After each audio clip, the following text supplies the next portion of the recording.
Aquí en Normandía nos encontramos con un canadiense, David, que tiene más o menos la misma cantidad de años que la Segunda Guerra Mundial, pero tiene la particularidad que, además de ser un gran estudioso que ha venido durante 11 años seguidos aquí a conocer esta historia, es hijo de un piloto canadiense que participó en la Segunda Guerra Mundial.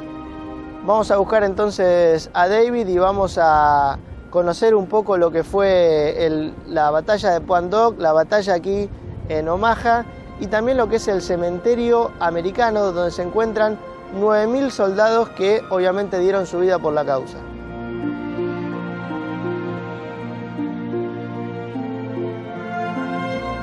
Apparently the tides would not be good again for a couple of months, and they couldn't delay the invasion a couple of months. Everybody was ready to go.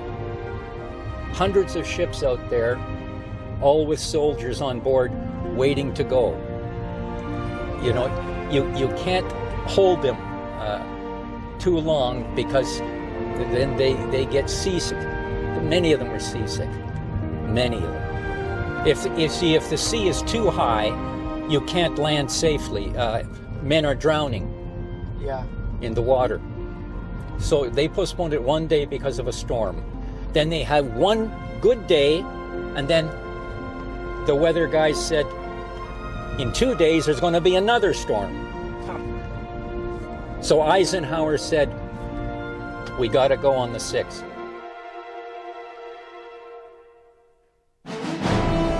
The Germans expected Calais, the shortest crossing, 22 kilometers. The Germans expected the shortest crossing at Calais. However, they also knew these beaches in Normandy were a good place to land too. They expected the Allies to come to this place, second choice.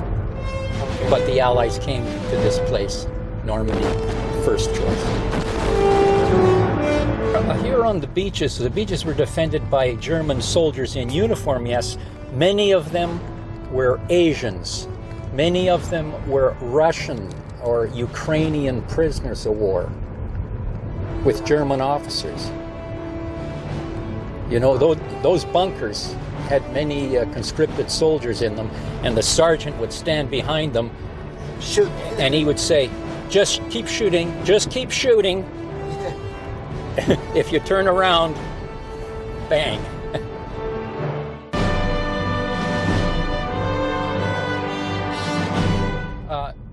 Many of these tanks were amphibious.